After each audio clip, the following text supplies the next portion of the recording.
Hi guys, welcome to part 2 of my finance series. In today's video, we're going to talk about how to assess your financial life. For those of you that don't know, I'm Wande. I'm a beauty, fashion and lifestyle blogger.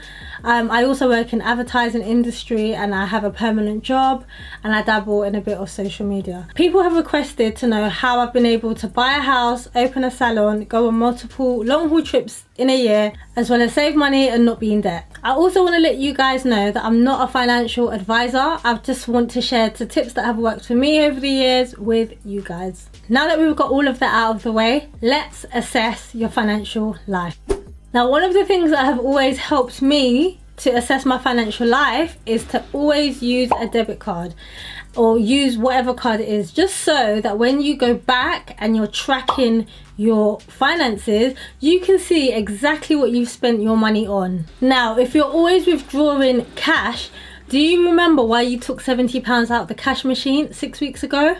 No. So if you don't know what you're spending your money on, how do you know what to cut back on? So this is one of the reasons why I say use your debit card. The next thing that you have to do is go through your statements and identify what your hard bills are. Now, these are bills that you cannot change no matter what.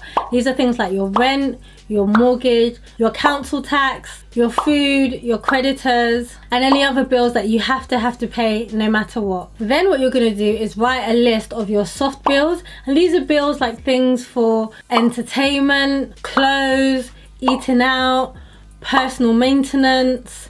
You get my drift. So let's just look at entertainment, for example. You have a Netflix subscription, an Apple Music subscription, a Spotify subscription, and an Amazon Prime subscription.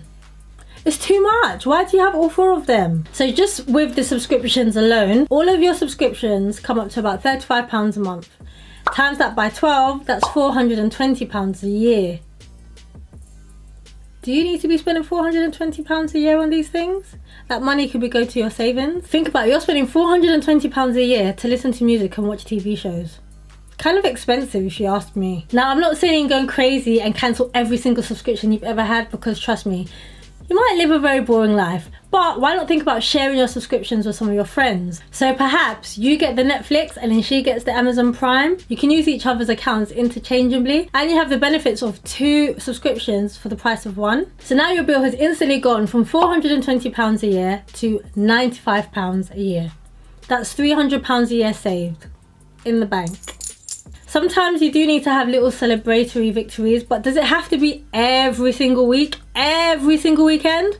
No, it does not. So maybe treat yourself once a month or twice a month on something that you've saved and planned for, rather than just like, I've had a tough week, I'm definitely going to go and splash £300, I'm definitely going to splash this, I'm definitely going to go and get this done.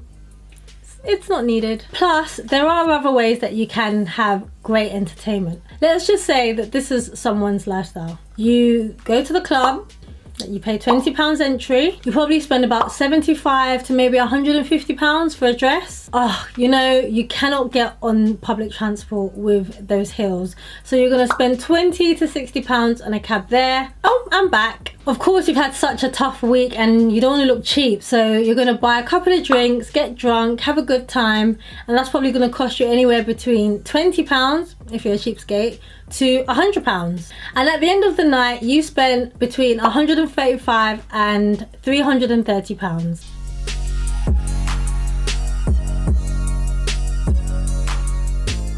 It's kind of a lot of money. Now for me, personally, this is my own personal belief. Unless I'm the DJ or the club promoter, why am I spending this money to go to the club?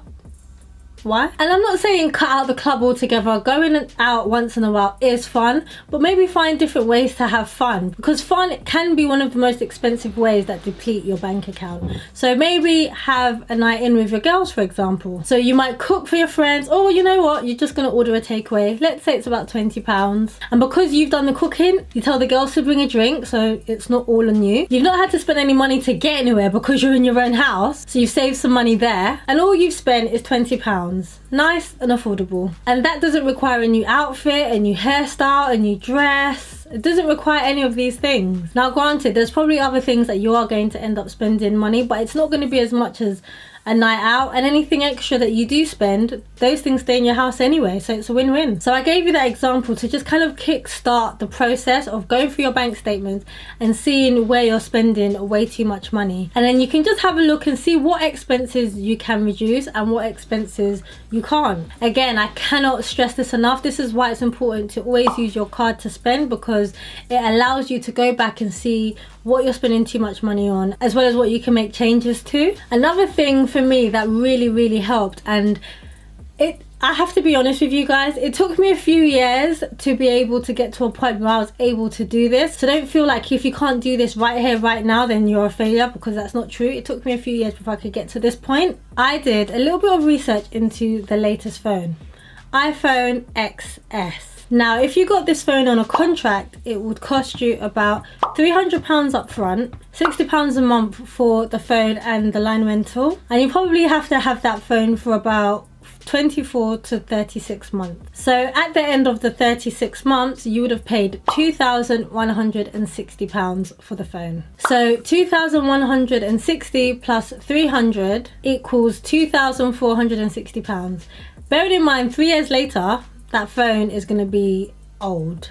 Or you can do what I've done, which is to purchase the phone outright. Again, this is not something I could have done right out the bat. I had to work my way up to this. Your monthly bills end up being about 12, maybe £20 a month. So let's say that your phone bill is about £12 a month, and over 3 years it's going to be £432. So over 3 years you spent £1,432 a month on the phone, which means you saved yourself £1,028. Now these are the little things that you can do to make yourself have a little bit more money, and you don't have to buy the latest phone every single year.